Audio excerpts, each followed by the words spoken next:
വേഗം വരുന്ന കർത്താവായ യേശു ക്രിസ്തുവിൻ്റെ നാമത്തിൽ എല്ലാ വിശുദ്ധന്മാർക്കും സ്നേഹവന്ദനം. കർത്താവിൻ്റെ വലിയ കൃപയാൽ ഒരു ദിവസം കൂടി നമുക്ക് ദൈവസന്നിധിയിലായിരിക്കാനും ദൈവവചനം ഈ നിലയിൽ കേൾക്കുവാനും പഠിക്കുവാനും കർത്താവ് കൃപ തന്നു. അതോർത്ത് കർത്താവിനെ സ്തുതിക്കുന്നു. നമ്മുടെ ഓരോ ദിനങ്ങളും എത്ര വിലപ്പെട്ടതാണ്. നമുക്ക് കർത്താവിനോട് കൂടി ആയിരിക്കുന്ന സമയങ്ങളിൽ കർത്താവിനെ അറിയുവാനും കർത്താവിനെ സ്നേഹിക്കുവാനും കർത്താവിന് പ്രസാദമുള്ള ചെയ്യുവാനും ഒക്കെ കഴിയുന്നത് എത്ര ഭാഗ്യമാണ്. ഈ ചെറിയൊരു ആയുസ്സിൽ ഈ ലോക ജീവിതത്തിൽ കർത്താവിൻ്റെ കൂട്ടായ്മ ലഭിക്കുന്നത് നമുക്ക് എത്രയോ ഭാഗ്യകരമായൊരു അവസരമാണ്. കർത്താവിന് നന്ദിയോടെ സ്തോത്രം ചെയ്യുന്നു. നമ്മൾ ഈ ദിവസങ്ങളിൽ പഠിച്ചുകൊണ്ടിരിക്കുന്നത് നമ്മുടെ ദേഹീ രക്ഷയെക്കുറിച്ചാണ്. അപ്പം ഇന്ന് ഞാൻ ആ ദേഹീ രക്ഷയുടെ മാർഗം നമ്മൾ അറിയണം. ദേഹീ രക്ഷയുടെ മാർഗം എങ്ങനെയാണെന്ന് കർത്താവ് വളരെ വ്യക്തമായും പറഞ്ഞിട്ടുണ്ട്. അതിനുവേണ്ടി ഞാൻ മത്തായിയുടെ സുവിശേഷം 7-ാം അധ്യായം അതിൻ്റെ 13-14 വാക്യം വായിക്കാം. മത്തായി 7-ാം അധ്യായം 13-14 വാക്യം. ഇടുക്കുവാതിലൂടെ അകത്ത് കടപ്പിൻ.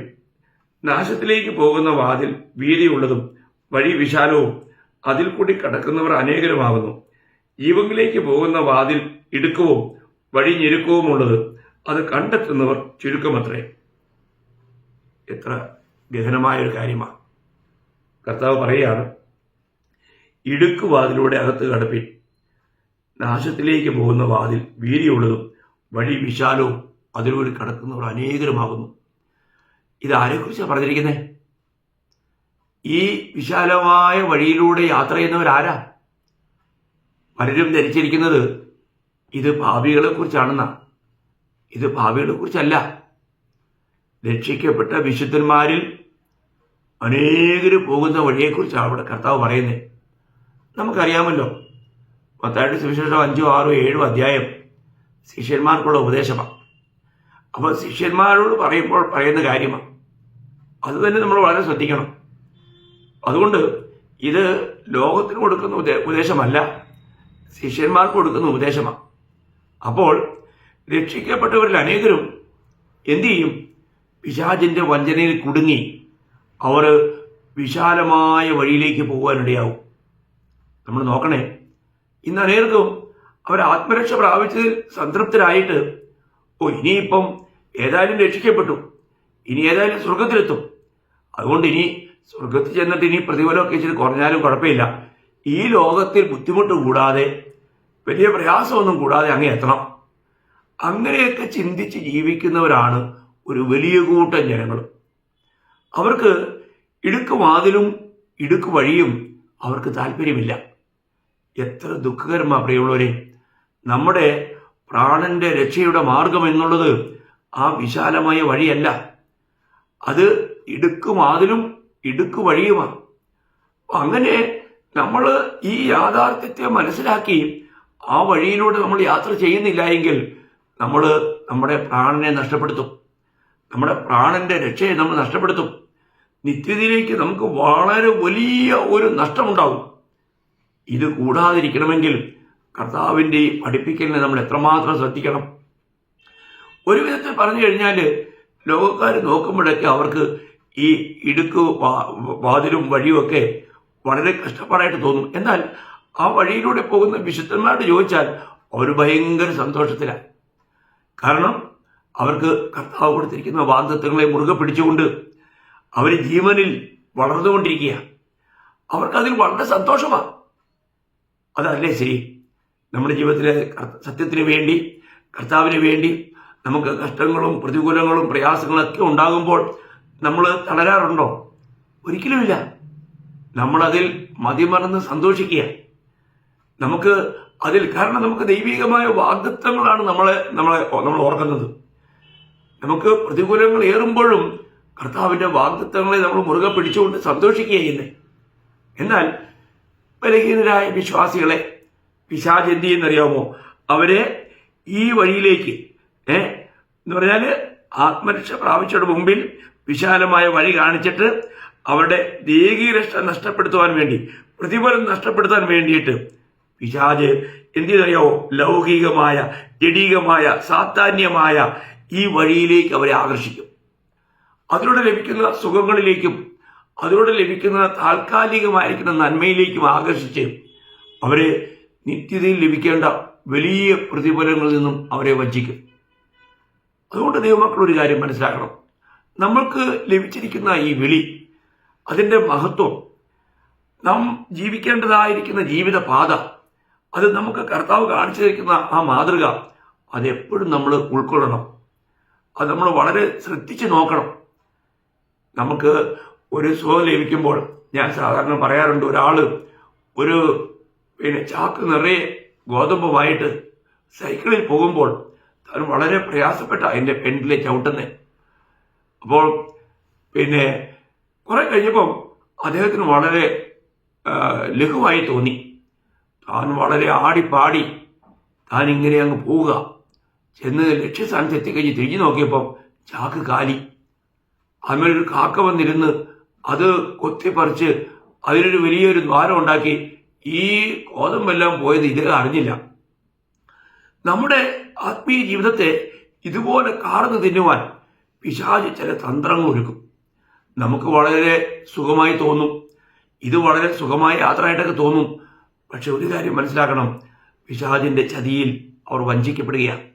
അവർക്ക് തോന്നുന്ന സുഖങ്ങളെല്ലാം വളരെ ക്ഷണികമാണ്. പിന്നീട് അവർ വലിയ രീതിയിൽ ദുഃഖിക്കാൻ പോകുകയാണ്.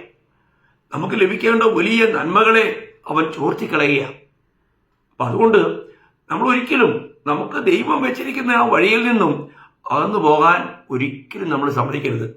നമ്മൾ സദൃശ്യവാക്യം അതിന്റെ 16-ാം അധ്യായത്തിന്റെ 17-ാം വാക്യത്തില്, സദൃശ്യവാക്യം അതിന്റെ 16-ാം അധ്യായത്തിന്റെ 17-ാം വാക്യം ഞാൻ വായിക്കാം.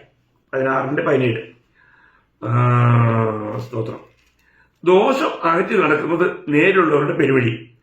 തന്റെ വഴി സൂക്ഷിക്കുന്നവൻ തന്റെ പ്രാണനെ കാത്തുകൊള്ളുന്നു. തന്റെ വഴി സൂക്ഷിക്കുന്നവൻ തന്റെ പ്രാണനെ കാത്തുകൊള്ളുന്നു. നോക്കണമേ, ദോഷമകറ്റി നടക്കണം. ദോഷമകറ്റി നടക്കുന്നതാണ് വിശുദ്ധന്മാർക്ക് പെരുവഴി. വിശുദ്ധന്മാരുടെ പെരുവഴി ദോഷമകറ്റി നടക്കുന്നതാണ്. ഈ ദൈവമക്കളെ, നമുക്കുള്ള വഴി അത് ദൈവം ഒരുക്കിയിട്ടുള്ളതാണ്. ആ വഴിയെ ഒരിക്കലും ദുഷ്ടന്മാർക്ക് പോകാൻ പറ്റില്ല. അതിനെക്കുറിച്ച് യേശയ്യാ പ്രവചനം 35-ാം അധ്യായം അതിന്റെ 8-ാം വാക്യത്തിൽ വായിക്കുന്നത് ഇങ്ങനെയാണ്. യേശയ്യാവ് 35-8. അവിടെ ഒരു പെരുവഴിയും പാതയും ഉണ്ടാകും, അതിന് വിശുദ്ധ വഴി എന്ന് പേരാകും. ഒരു അശുദ്ധനും അതിൽ കൂടി കടന്നു പോകുകയില്ല. അവൻ അവരോട് കൂടെയിരിക്കും. വഴിപോക്ക് ഓഷന്മാർ പോലും വഴിതെറ്റി പോകുകയില്ല. ഓ, എത്ര കറക്റ്റാ അല്ലേ? നമ്മുടെ ജീവിതത്തിൽ ദൈവം തന്റെ വിശുദ്ധന്മാർക്ക് വേണ്ടി ഒരുക്കുന്ന വഴി, അത് ലോകക്കാർക്ക് അത് കണ്ടു കഴിഞ്ഞാൽ വളരെ ഇടുക്കമുള്ള വഴിയാണ്. എന്നാൽ ദൈവമക്കളെ സംബന്ധിച്ചിടത്തോളം അത് വളരെ വിശാലമായ വഴി തന്നെയാണ്. എന്ന് വെച്ചാൽ അവർക്ക് അതിലൂടെ പോകുമ്പോൾ സ്വർഗീയമായ സന്തോഷവും സ്വർഗീയമായ സമാധാനവും പ്രത്യാശയുമുള്ളവരായിട്ട് അവർ ജീവിക്കുന്നത്. വളരെ ആനന്ദപൂർവമായ അത് ഒരു വിശുദ്ധനെ സംബന്ധിച്ചിടത്തോളം അവന്റെ വഴിയിൽ എപ്പോഴും ദൈവിക ആലോചന ഉണ്ടാവും. നമ്മൾ യേശയ്യാവ് തന്നെ അതിന്റെ 30-ാം അധ്യായം 21-ാം വാക്യം വായിക്കുമ്പോൾ, നിങ്ങൾ വലത്തോട്ടോ ഇടത്തോട്ടോ തിരിയുമ്പോൾ വഴി ഇതാകുന്നു, ഇതിൽ നടന്നുകൊള്ളുവിൻ എന്നൊരു വാക്ക് പറയിൽ നിന്ന് കേൾക്കും. അല്ലേ? ശരിയല്ലേ? നമുക്ക് വഴികാട്ടിയായിട്ട് എപ്പോഴും പരിശുദ്ധാത്മാവില്ലേ? അവൻ നിങ്ങളെ സകല സത്യത്തിലും വഴി നടത്തും. അതല്ലേ യോഹന്നാൻ 16-13 വായിക്കുന്നേ? ദൈവത്തിന്റെ ആത്മാവ് നമ്മളോട് എത്രയോ പ്രാവശ്യം പറഞ്ഞ വഴികളെ വിട്ട് നമ്മൾ പോയിട്ടുണ്ട് പ്രിയമുള്ളവരെ. കാരണം എന്താ അറിയോ? നമ്മൾക്ക് നമ്മുടെ പ്രാണനോടുള്ള ആ വലിയ ആഗ്രഹ നിമിത്തം അതിനെ ഒന്ന് സന്തോഷിപ്പിക്കുവാൻ, അതിനെ ഒന്ന് സുഖിപ്പിക്കുവാൻ നമ്മൾ ജീവന്റെ വഴികളെ വിട്ട് എത്രയോ വട്ടം പോയിട്ടുണ്ടാവും. നമ്മൾ ചിന്തിക്കണം, നമുക്ക് തന്നിരിക്കുന്ന പാത നീതിമാന്റെ പാത, അത് വിശുദ്ധിയുടെ പാതയാണ്. അതിനെക്കുറിച്ച് യേശയ്യാവിൽ തന്നെ 26-ാം അധ്യായത്തിന്റെ 7-ാം വാക്യം വായിക്കുമ്പോൾ 26-ന്റെ 7 ഞാൻ വായിക്കാം.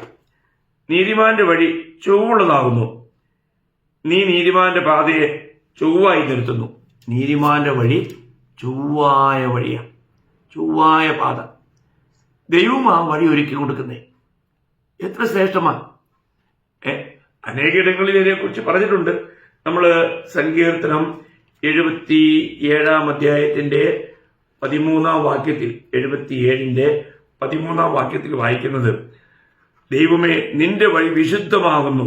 കണ്ടോ, ദൈവത്തിന്റെ വഴി എങ്ങനെയുള്ളതാ? വിശുദ്ധ വഴി. അപ്പോൾ ദൈവം തന്റെ ജനത്തെ നയിക്കുന്നത് വിശുദ്ധ വഴിയിലൂടെയാണ്. പ്രിയമുള്ളവരെ, ഇന്ന് നാം പോകുന്നത്, നാം യാത്ര ചെയ്യുന്നത് ആ വിശുദ്ധ വഴിയിലൂടെയാണോ? അതെ, ആ വഴിയുടെ നമുക്ക് കർത്താവ് പറഞ്ഞത് അത് ഇടുക്കവും ഞെരുക്കവുമുള്ള വഴിയെന്നാണ്. ഇടുക്കവും ഞെരുക്കവുമുള്ള വഴി. ഈ വഴി നമുക്ക് ഇഷ്ടപ്പെടുമോ?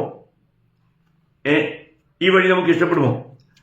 സദൃശ്യവാക്യത്തില് 2 അധ്യായം അതിന്റെ 8 വാക്യത്തില് 2:8 തന്റെ വിശുദ്ധന്മാരുടെ വഴിയെ അവൻ സൂക്ഷിക്കുന്നു.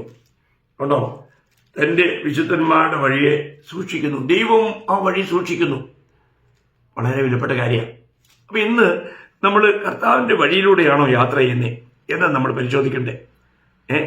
നമുക്ക് ഓരോ ദിവസവും നമ്മളെ തന്നെ നിരസിച്ചുകൊണ്ട്, അല്ലെങ്കിൽ നമ്മുടെ പ്രാണനെ അപ്രിയമായി കണ്ടുകൊണ്ട് ജീവിക്കുവാൻ കഴിയുന്ന പാതയാണ് ഈ പാത എന്ന് നമ്മൾ മനസ്സിലാക്കണം. നമുക്കൊരിക്കലും ഈ ഇടുക്കവും ഞെരുക്കവുമുള്ള വഴിയിലൂടെ പോകണമെങ്കിൽ അഹങ്കരിച്ചു പോകാൻ പറ്റിയില്ല. നമ്മളെ തന്നെ താഴ്ത്തി വിധേയപ്പെടുത്തി നമ്മുടെ ഇഷ്ടങ്ങളെയൊക്കെ ത്യജിച്ച് മുന്നോട്ട് പോകുമ്പോൾ മാത്രമേ നമുക്ക് ഈ പാതയിൽ മുന്നേറാൻ കഴിയൂ. എന്നാൽ ഇന്ന് അനേകരുടെയും ജീവിതത്തിൽ നമ്മൾ നോക്കിക്കഴിഞ്ഞാൽ അവര് ദൈനംദിന ജീവിതത്തിൽ അവർ കർത്താവുമായിട്ടൊരു ആഴമായ ഒരു ബന്ധമില്ല. അവർ കർത്താവായ യേശുക്രിസ്തുവിനെ സ്വന്തം രക്ഷിതാവായി സ്വീകരിച്ചു എന്നുള്ളത് സത്യമാണെങ്കിലും അവർക്കും കർത്താവുമായിട്ടൊരു ശരിയായ ബന്ധമില്ല. കർത്താവിന്റെ കർത്തൃത്വം അവർ അംഗീകരിക്കുന്നില്ല. രക്ഷിക്കപ്പെട്ട ദൈവമക്കൾ ഈ വിശാലമായ വഴിയിലൂടെ പോകുവാൻ ഇടുക്കമുള്ള ആ പാത, ആ വഴി അവർ ഉപേക്ഷിക്കുക. അതുകൊണ്ടാണ് കർത്താവ് തന്നെ, നമുക്കറിയാം, നമ്മൾ ലൂക്കോസിന്റെ സുവിശേഷം അതിന്റെ 6 അധ്യായം അതിന്റെ 46 വാക്യത്തിൽ കർത്താവ് ചോദിക്കുന്നു, നിങ്ങൾ എന്നെ കർത്താവേ കർത്താവേ എന്ന് വിളിക്കുകയും ഞാൻ പറയുന്നത് ചെയ്യാതിരിക്കുകയും ചെയ്യുന്നത് എന്ത്? നോക്കണം, വിളി എന്തുവാ? കർത്താവേ. കർത്താവ് എന്ന് വിളിക്കുന്നതിന്റെ അർത്ഥം എന്താ? നീയാണ് എൻ്റെ സർവാധികാരി എന്ന. അവിടുന്നാണ് എൻ്റെ സർവാധികാരി എന്ന, എൻ്റെ ദൈവമെന്ന. എന്നാൽ പ്രിയമുള്ളവരെ, നമ്മൾ ഈ കർത്താവ് എന്നുള്ള വിളി മാത്രമേ ഉള്ളോ, അതോ നമ്മൾ കർത്താവിനെ അനുസരിക്കുന്നുണ്ടോ? കർത്താവിനെ നമ്മുടെ ഹൃദയത്തിൽ, നമ്മൾ 1 പത്രോസ് 3 അധ്യായം അതിന്റെ 15 വാക്യത്തിൽ പത്രോസ് പറയുന്നത് ശ്രദ്ധിക്കണം. 1 പത്രോസ് 3 അധ്യായം അതിന്റെ 15 വാക്യം, എന്നാൽ ക്രിസ്തുവിനെ നിങ്ങളുടെ ഹൃദയങ്ങളിൽ കർത്താവായി വിശുദ്ധീകരിപ്പീൻ. ക്രിസ്തുവിനെ നിങ്ങളുടെ ഹൃദയങ്ങളിൽ കർത്താവായി വിശുദ്ധീകരിപ്പീൻ. അതാണ് പ്രിയമുള്ളവരെ, ഇന്ന് നമുക്ക് നമ്മുടെ കർത്താവിനെ നമ്മുടെ ഹൃദയങ്ങളിൽ കർത്താവായി വിശുദ്ധീകരിച്ചുകൊണ്ട് ഈ ഇടുക്കവും ഞെരുക്കമുള്ള പാതയിൽ നമുക്ക് മുന്നേറാൻ കഴിയുന്നുണ്ടോ? നമുക്ക് വരുവാനിരിക്കുന്ന ആ യുഗത്തിൽ, അല്ലെങ്കിൽ 1000 ആണ്ട് വാഴ്ചയിൽ കർത്താവിനോടുകൂടെ വാഴണമെങ്കിൽ ഈ ഇടുക്കവും ഞെരുക്കമുള്ള പാതയിലൂടെയുള്ള യാത്ര ഇന്നായിരിക്കണം. കർത്താവ് തന്നെ മത്തായിയുടെ സുവിശേഷത്തിൽ തന്നെ അതിന്റെ 7 അധ്യായം 21 വാക്യത്തിൽ കർത്താവ് പറഞ്ഞെന്താ? മത്തായി 7 അധ്യായം അതിന്റെ 21 വാക്യം, എന്നോട് കർത്താവേ കർത്താവേ എന്ന് പറയുന്നവൻ ഏവനുമല്ല, സ്വർഗസ്ഥനായ എന്റെ പിതാവിന്റെ ഇഷ്ടം ചെയ്യുന്നവനത്രേ സ്വർഗരാജ്യത്തിൽ കടക്കുന്നത്. നോക്കണേ, നമ്മൾ വീണ്ടും ജനിച്ചെന്നും പറഞ്ഞുകൊണ്ട് എല്ലാവരും സ്വർഗരാജ്യത്തിൽ കടക്കില്ല. പിന്നെ ആരാ കിടക്കുന്നേ? ഇവിടെ രക്ഷ നഷ്ടമാവുന്ന കാര്യമല്ല പറഞ്ഞേ. ഈ സ്വർഗരാജ്യം എന്ന്, ഈ സ്വർഗരാജ്യമെന്നും ദൈവരാജ്യമെന്നും 2 പ്രയോഗങ്ങളുണ്ട്. അതിനെക്കുറിച്ചൊക്കെ നമുക്ക് പിന്നീട് പഠിക്കാം. ഈ സ്വർഗരാജ്യം എന്ന് പറഞ്ഞാൽ കർത്താവിന്റെ 1000 ആണ്ട് വാഴ്ചയെ സംബന്ധിച്ചുള്ള കാര്യമാണ്. ദൈവരാജ്യം അനാദികാലം മുതൽ വരാനിരിക്കുന്ന അനാദി കാലം വരെയുള്ള കാലമാണ്. എന്നാൽ ഈ സ്വർഗരാജ്യം എന്നുള്ളത് 1000 ആണ്ട് വാഴ്ചയെ കാണിക്കുന്ന ഒരു കാര്യമാണ്. അതൊക്കെ നമ്മൾ മനസ്സിലാക്കണം. അപ്പം എന്നാൽ നമുക്ക് പലയിടങ്ങളിലും ഈ പ്രയോഗത്തെ സ്വർഗരാജ്യം എന്നുള്ള നിലയിലും ദൈവരാജ്യം എന്നുള്ള നിലയിലും മറിച്ചും തിരിച്ചും ഒക്കെ ഉപയോഗിച്ചിട്ടുണ്ട്. എങ്കിലും അതിന്റെ യാഥാർത്ഥ്യം മറ്റൊന്നാണ്. നമുക്കത് വേറെ ദിവസം അതിനെക്കുറിച്ച് പ്രത്യേകമായിട്ട് പഠിക്കാം.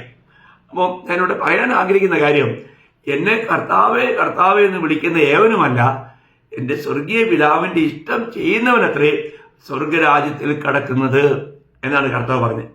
അപ്പം ഇന്ന് നമ്മുടെ ജീവിതത്തിൽ നമ്മൾ ഈ സ്വർഗീയ പിതാവിൻ്റെ ഇഷ്ടം ചെയ്തുകൊണ്ടാണോ ജീവിക്കുന്നത്, അതോ നമ്മുടെ ഇഷ്ടമാണോ? നമ്മൾ കർത്താവ് കാണിച്ച ആ വഴിയിലൂടെയാണോ അതോ സ്വന്തം വഴിയിലൂടെയാണോ നമ്മൾ ജീവിക്കുന്നത്? നിശ്ചയമായിട്ടും നമുക്ക് ഈ ലോക ജീവിതത്തിൽ നമുക്ക് പ്രയാസങ്ങളും കഷ്ടങ്ങളൊക്കെ നേരിടും. ചിലപ്പോൾ നമ്മുടെ പ്രാണനും ശരീരവും കൂടെ ചേർന്ന് നമ്മുടെ ആത്മാവിനെ പോലും ഞെരുക്കിക്കളയുന്ന അനുഭവം ഉണ്ടാവും. ആത്മാവ് ദുഃഖിക്കുന്നു, ആത്മാവിനെ ആൾക്കാർ കെടുത്തിക്കളയുന്നു. ആര്? വീണ്ടും ജനിച്ച ദൈവമക്കൾ. എത്ര ദുഃഖകരമാണ് പ്രിയമുള്ളവരെ. പൗലോസ്ലീഹ തന്റെ ജീവിത പ്രയാണത്തിൽ പറയുന്നൊരു കാര്യം 1 കൊരിന്ത്യർ 9-ാം അധ്യായം 27-ാം വാക്യത്തിൽ വായിക്കുന്നുണ്ട്. ഞാൻ തന്നെ കൊള്ളരുതാത്തവനായി പോകാതിരിക്കേണ്ടതിന് എന്റെ ശരീരത്തെ ദണ്ഡിപ്പിച്ച് അടിമയാക്കി അത്ര ചെയ്യുന്നു. നോക്കണം. അപ്പോൾ ഏതെങ്കിലും രീതിയിൽ ഒരു നിഗളമോ അല്ല മറ്റൊരു രീതിയിലുള്ള പിശാചിന് പ്രവർത്തിക്കാനുള്ള അവസരമോ കൊടുക്കാതെ തന്റെ ശരീരത്തെ ദണ്ഡിപ്പിച്ച് അടിമയാക്കുന്ന ഒരു അനുഭവം. കാരണം താൻ തന്നെ പ്രാണനെ അപ്രിയമായി കണ്ടുകൊണ്ട് കർത്താവ് കാണിച്ച് അതേ പാതയിൽ ഓടിക്കൊണ്ടിരിക്കുക. ഈ ലോക ജീവിതത്തിൽ തനിക്ക് അനേകം കഷ്ടം വരുത്തുവാനായിട്ട് പ്രവർത്തിച്ചപ്പോഴൊക്കെ പൗലോസ്ലീഹ അവിടെ നിരാശപ്പെട്ടില്ല. നമുക്കത് ഫിലിപ്പിലേക്ക് കാണാൻ കഴിയും. എത്ര സമർപ്പിതമായ ഒരു ജീവിതം. ഫിലിപ്പ് ലേഖനം 1-ാം അധ്യായം അതിന്റെ 1-ാം അധ്യായത്തിന്റെ 15 മുതൽ വായിക്കുമ്പോൾ ഞാൻ വായിക്കാം. ചിലർ ക്രിസ്തുവിനെ അസൂയയും പിണക്കവും നിമിത്തം പ്രസംഗിക്കുന്നു, ചിലരോ നല്ല മനസ്സോടെ തന്നെ. അവർ സുവിശേഷത്തിന്റെ പ്രതിവാദത്തിനായിട്ട് ഞാനിവിടെ കിടക്കുന്നുവെന്ന് അറിഞ്ഞിട്ട് അത് സ്നേഹത്താൽ ചെയ്യുന്നു. മറ്റവരോ എന്റെ ബന്ധനങ്ങളിൽ എനിക്ക് ക്ലേശം വരുത്തുവാൻ ഭാവിച്ചുകൊണ്ട് നിർമ്മലതയോടെ അല്ല, ശാഠ്യത്താൽ അത്രേ ക്രിസ്തുവിനെ പ്രസംഗിക്കുന്നത്. പിന്നെ എന്ത്? നാട്യമായിട്ടോ പരമാർത്ഥമായിട്ടോ ഏതുവിധമായാലും ക്രിസ്തുവിനെയല്ലോ പ്രസംഗിക്കുന്നത്. ഇതിൽ ഞാൻ സന്തോഷിക്കുന്നു. ആ ദേവദാസന്റെ അവസ്ഥ. മറ്റുള്ളവരുടെ കഷ്ടങ്ങൾ പെരുകുമ്പോഴും തന്റെ സന്തോഷത്തിന് യാതൊരു കുറവുമില്ല. ഇതാണ് ഈ പ്രാണനെ അപ്രിയമായി കണ്ടുകൊണ്ട് ജീവിക്കുന്ന ഒരു വ്യക്തിയുടെ ഒരു വിലപ്പെട്ട ഒരു അവസ്ഥ. നമ്മൾ മനസ്സിലാക്കണം. നമ്മുടെ പ്രാണനെ നമ്മൾ അപ്രിയമായി കാണുന്നുവെങ്കിൽ നമുക്ക് ഏതൊരവസ്ഥയിലും മറ്റുള്ള പ്രവർത്തനങ്ങളിൽ നമുക്ക് സന്തോഷിക്കാൻ പറ്റും. അതാ ഇവിടെ കാണുന്നത്. അപ്പോൾ ഇവിടെ നമ്മുടെ കാര്യം, നമുക്ക് കഷ്ടങ്ങൾ വരുന്നത് എപ്പോഴും നമ്മുടെ വിശ്വാസത്തെ ഉറപ്പിക്കുവാൻ വേണ്ടിയിട്ടാണ്. അത് നമ്മൾ കഴിഞ്ഞ ദിവസവും റോമാലേഖനം 5-ാം അധ്യായം 3-4 വാക്യത്തിൽ കഷ്ടങ്ങൾ നമ്മുടെ ജീവിതത്തിൽ എന്തുകൊണ്ടുവരുന്ന പറഞ്ഞ്, കഷ്ടങ്ങൾ എപ്പോഴും നമ്മുടെ ജീവിതത്തിൽ നമുക്ക് പ്രയോജനം കൊണ്ടുവരുന്നത്. 5-ാം അധ്യായം അതിന്റെ 3-4 വാക്യം. അത് തന്നെയല്ല, കഷ്ടത സഹിഷ്ണുതയെയും സഹിഷ്ണുത സിദ്ധതയെയും സിദ്ധത പ്രത്യാശയെ ഉളവാക്കുന്നുവെന്ന് അറിഞ്ഞ് നാം കഷ്ടങ്ങളിലും പ്രശംസിക്കുന്നു, അല്ലെങ്കിൽ കഷ്ടങ്ങളിലും സന്തോഷിക്കുന്നു. നോക്കണം, ഓരോ വിശുദ്ധനും നമ്മുടെ ജീവിതത്തിൽ നമുക്ക് പ്രിയമുള്ളവരെ ഈ ഇടുക്ക് വാതിലൂടെ കടന്നു കഴിയുമ്പോൾ ആ വഴി ഞെരുക്കമുള്ളതാണ്. അത് വളരെ ബുദ്ധിമുട്ടായിട്ട് നമ്മൾ മുന്നോട്ട് പോകേണ്ടതാണ്. അവിടെ അനേക നിലയിലുള്ള കഷ്ടങ്ങൾ സഹിക്കണം. ജനങ്ങൾ കഷ്ടങ്ങളെ ഒഴിവാക്കാനാണ് ശ്രമിക്കുന്നത്. എന്നാൽ നമ്മൾ കഷ്ടങ്ങൾ ഒഴിവാക്കി വിശാലമായ പാതയിലേക്ക് പോകുമ്പോൾ നമുക്ക് സംഭവിക്കുന്നത് വലിയ നഷ്ടമായിരിക്കും. ഈ വിളിക്കപ്പെട്ട് കർത്താവിലായിത്തീർന്ന ശേഷവും ലോകത്തിന് പിന്നാലെയും ധനത്തിന് പിന്നാലെയൊക്കെ പോകുന്നവരുടെ അവസ്ഥ എന്താ?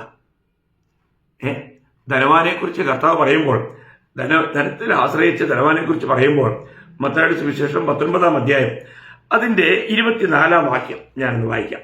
19-ന്റെ 24. ധനവാൻ ദൈവരാജ്യത്തിൽ കടക്കുന്നതിനേക്കാൾ ഒട്ടകം സൂചിക്കുള്ളിൽ കടക്കുന്നത് എളുപ്പം എന്ന് ഞാൻ നിങ്ങളോട് പറയുന്നു. ഇത് കേട്ട് ശിഷ്യന്മാർ ചോദിക്കുകയാണ്. അവർ വിസ്മയിച്ചു പോയി. എന്നാൽ രക്ഷിക്കപ്പെടുവാൻ ആർക്ക് കഴിയും എന്ന് പറഞ്ഞു. യേശു അവരെ നോക്കി, അത് മനുഷ്യർക്ക് അസാധ്യമെങ്കിലും ദൈവത്തിന് സകലവും സാധ്യം എന്ന് പറഞ്ഞു. നമ്മൾ ചിന്തിക്കണേ. എന്ന് പറഞ്ഞാല് ഈ ലോകത്തിന്റെ ധനത്തിന് പിന്നാലെ പോകുന്നവർക്ക് ദൈവരാജ്യത്തിലേക്ക് കടക്കുവാൻ കഴിയില്ല. അതവർക്ക് അസാധ്യമെന്ന കർത്താവ് പറഞ്ഞു. അപ്പൊ നമ്മളെ എങ്ങനെയെങ്കിലും ഈ ലോക സുഖങ്ങളിലേക്കും ലോകത്തിന്റെ ധനത്തിലേക്കും, നമുക്കറിയാം ഈ ധനമെന്നുള്ളത് ഒരു യജമാനാണെന്നും ആ യജമാനെ സേവിക്കാൻ പോയിട്ടുണ്ടെങ്കിൽ ദൈവത്തെ പ്രസാദിപ്പിക്കാൻ കഴിയില്ലെന്നും നമുക്കറിയാം. മത്തായി 6:24. അപ്പോൾ നമ്മൾ വളരെ ശ്രദ്ധിക്കണം പ്രിയമുള്ളവരെ. ഈ ചെറിയൊരു ആയുസ്സിൽ നമ്മൾ എന്തെങ്കിലും ലോകത്തിൻ്റെതായ നേട്ടങ്ങൾക്ക് വേണ്ടി നമ്മൾ ഈ ഇടുക്കുവാതിലും ഇടുക്കുവഴിയും നമ്മൾ തള്ളിക്കളഞ്ഞാൽ നമുക്ക് സംഭവിക്കാനിരിക്കുന്നത് നിത്യതയിൽ വരുന്ന വലിയ നഷ്ടമാണ്. അപ്പോൾ പിശാചിന്റെ ലക്ഷ്യം എപ്പോഴും നമ്മൾ പ്രതിഫലം പ്രാപിക്കുവാൻ നമുക്ക് കഴിയാതെ നമ്മൾ പരാജിതരായി ലജ്ജിതരായി തീരണമെന്നുള്ളതാണ്. അതുകൊണ്ട് ഇന്ന് നമുക്ക് യഥാർത്ഥത്തിൽ കർത്താവ് നമുക്ക് കാണിച്ചിരിക്കുന്ന ആ പാതയെ പിൻപറ്റാൻ കഴിയുന്നുണ്ടോ? ഞാൻ ഇന്ന് ജീവിക്കുന്നത് ആ ഇടുക്കവും ഞെരുക്കവുമുള്ള പാതയിലൂടെയാണോ? തന്നെത്താൻ ത്യജിക്കാതെ ആ പാതയിലൂടെ പോകാൻ കഴിയില്ല. നമ്മുടെ പ്രാണനെ അപ്രിയമായി കാണാതെ നമുക്ക് ഈ പാതയിൽ മുന്നേറുവാൻ കഴിയില്ല. നമ്മൾ ഈ പ്രാണനെ നമ്മൾ സ്നേഹിക്കുന്നവരാണെങ്കിൽ നമുക്ക് ഈ ഇടുക്കവും ഞെരുക്കവുമുള്ള പാതയിലൂടെ മുന്നോട്ട് പോകാൻ കഴിയില്ല. അപ്പൊ നമ്മൾ ശ്രദ്ധിക്കണം. അപ്പം അന്ന് കർത്താവിനോട് പരമെന്ന് പറയും. എന്താണെന്നറിയാവോ? നമ്മൾ അതേ കാര്യം ലൂക്കോസിന്റെ സുവിശേഷം 13-ാം അധ്യായത്തിൽ പ്രത്യേകം എടുത്ത് വായിക്കുന്നുണ്ട്. ലൂക്കോസ് അതിന്റെ 13-ാം അധ്യായം അതിന്റെ 23-24 വാക്യം ഞാൻ വായിക്കാം. കർത്താവിനെ രക്ഷിക്കപ്പെടുന്നവർ ചുരുക്കമോ എന്ന് ചോദിച്ചതിന് അവരോട് പറഞ്ഞത്, ഇടുക്കുവാതിലൂടെ കടപ്പാൻ പോരാടുവിൻ, പലരും കടപ്പാൻ നോക്കും കഴിയുകയില്ലതാനും. കണ്ടോ, പലരും കടപ്പാൻ നോക്കും കഴിയുകയില്ലതാനും. അപ്പം ഈ 1000 ആണ്ട് വാഴ്ചയിലേക്കുള്ള പ്രവേശനത്തിന് അനേകർക്കും താല്പര്യമുണ്ടാവും, കഴിയത്തില്ല. അതിനൊരു കാരണം അതിന്റെ 26-ാം വാക്യം വായിക്കുമ്പോൾ അവർ പറയുന്നതെന്നാ അറിയാമോ? 26-ല് അദ്ദേഹം നിന്റെ മുമ്പിൽ ഞങ്ങൾ തിന്നുകയും കുടിക്കുകയും ഞങ്ങളുടെ തെരുക്കളിൽ നീ പഠിപ്പിക്കുകയും ചെയ്തുവല്ലോ എന്ന് പറഞ്ഞു തുടങ്ങും. കണ്ടോ, എന്ന് പറയാം, കർത്താവേ ഞങ്ങൾ എല്ലാ ആഴ്ചയിലും വന്ന് ആരാധനയിൽ പങ്കെടുക്കുകയും കർത്തൃമേശയിൽ സംബന്ധിക്കുകയും ചെയ്തതാണല്ലോ. ഞാൻ നിങ്ങളുടെ കർത്താവെ നിന്റെ വചനം കേട്ടുകൊണ്ടിരുന്നതാണല്ലോ. ഇതെല്ലാം ഞങ്ങൾ ചെയ്തതല്ലേ കർത്താവേ എന്നാണ് ഒരുപാട് പേര് പറയും. നമ്മൾ ചിന്തിക്കണം. എന്ന് പറഞ്ഞാൽ അവരുടെ ജീവിതത്തിൽ അവർക്ക് ആ ഇടുക്കവും ഞെരുക്കവുമുള്ള വഴിയും ആ വാതിലും അവർ ഉപേക്ഷിച്ചു. വിശാലമായ വഴിയിലൂടെ യാത്ര ചെയ്ത് അവര് എല്ലാ ഞായറാഴ്ചയും കർത്തൃമേശ എടുത്ത് പാട്ടും പാടി നൃത്തവും ചെയ്ത് ആഘോഷമായി പോയവരാ. പക്ഷേ അവർക്ക് 1000 ആണ്ട് വാഴ്ചയിലേക്ക് പ്രവേശിക്കുവാൻ കഴിഞ്ഞില്ല. അവർക്ക് അവരുടെ പ്രാണനെ അവർക്ക് അപ്രിയമായി കാണുവാൻ കഴിയാഞ്ഞതുകൊണ്ട് സംഭവിക്കുന്നത് എത്ര വലിയൊരു നഷ്ടമാണ് നമ്മൾ മനസ്സിലാക്കണം. അതുകൊണ്ടാണ് നമ്മൾ ലൂക്കോസിന്റെ സുവിശേഷത്തിൽ തന്നെ അതിന്റെ 12-ാം അധ്യായം അതിന്റെ 32-ാം വാക്യത്തിൽ അതിന്റെ 32-ാം വാക്യത്തിൽ വായിക്കുന്നത് എന്താ? ചെറിയ ആട്ടിൻകൂട്ടമേ ഭയപ്പെടരുത്, നിങ്ങളുടെ പിതാവ് രാജ്യം നിങ്ങൾക്ക് നൽകുവാൻ പ്രസാദിച്ചിരിക്കുന്നു. എങ്ങനെയുള്ള ആട്ടിൻകൂട്ടമാണ്? ചെറിയ ആട്ടിൻകൂട്ടം. നമ്മൾ ചിന്തിക്കണം. അപ്പോൾ യഥാർത്ഥമായിട്ട് ഇത് കണ്ടെത്തുന്നവർ ചുരുക്കം, ചെറിയ കൂട്ടം. ഈ ചെറിയ കൂട്ടം മാത്രമായിരിക്കും അന്ന് യഥാർത്ഥമായിട്ടും ഈ പ്രാണനെപ്പോലും അപ്രിയമായി കണ്ടുകൊണ്ട് കർത്താവിന് കർത്തൃത്വം കൊടുത്ത് കർത്താവിന് ജീവിക്കുന്നവർ, കർത്താവിന്റെ ജ്ഞാനത്തിന്റെ സുഗന്ധം പരത്തി കർത്താവിന്റെ കരങ്ങളിൽ ഉപയോഗമുള്ളവരായി ഈ തലമുറയിൽ ജീവിക്കുന്നവർ വളരെ ചുരുക്കം പേരായിരിക്കും. പ്രിയമുള്ളവരെ, നമ്മൾ രക്ഷിക്കപ്പെട്ടു എന്നുള്ളത് സത്യമാണ്. എന്നാൽ രക്ഷിക്കപ്പെട്ട ശേഷം ഇന്ന് നമ്മുടെ ജീവിതം എപ്രകാരമുണ്ട്? കർത്താവിന്റെ നാമത്തിന് വേണ്ടി കഷ്ടങ്ങളും നിന്ദകളും വഴികളും ദൂഷികളും ഒക്കെ സഹിച്ചും കേട്ടും അതിലൂടെ എല്ലാം പോകുമ്പോൾ നമ്മൾ ദുഃഖിതരാണോ? നമ്മൾ ഈ പ്രതികൂലങ്ങളെ കണ്ട് നമ്മൾ ഈ ഇടുക്കവും ഞെരുക്കമുള്ള പാത വിട്ട് ഈ വിശാല വഴിയിലേക്ക് അങ്ങനെ തിരിഞ്ഞോ? നമ്മുടെ സൗകര്യാർത്ഥം, എനിക്ക് സൗകര്യം ഉണ്ടെങ്കിൽ ഞാൻ കൂട്ടായ്മയ്ക്ക് പോകും, എനിക്ക് അവസരം ലഭിച്ചാൽ ഞാൻ ആരാധനയെ സംബന്ധിക്കും, ഇങ്ങനെയൊക്കെയുള്ളൊരു ഭാവമാണോ? നമ്മളെ തന്നെ പരിശോധിക്കണം ദൈവമക്കളെ. കർത്താവ് പറയുകയാണ്, ഇടുക്കുവാതിലൂടെ അകത്ത് കടപ്പിൻ. വിശാല വഴിയിലേക്ക് പോകുന്നവർ അനേകർ, എന്നാൽ ജീവന്റെ വഴി കണ്ടെത്തുന്നവർ ചുരുക്കം. ഇന്ന് യഥാർത്ഥമായിട്ടും ഈ ജീവന്റെ പാതയെ കണ്ടെത്തി ഓരോ ദിവസവും ഈ ജീവന്റെ പാതയിൽ മുന്നോട്ട് പോകുവാനായിട്ട് നമുക്ക് കഴിയുന്നുണ്ടോ? സന്തോഷത്തോടെ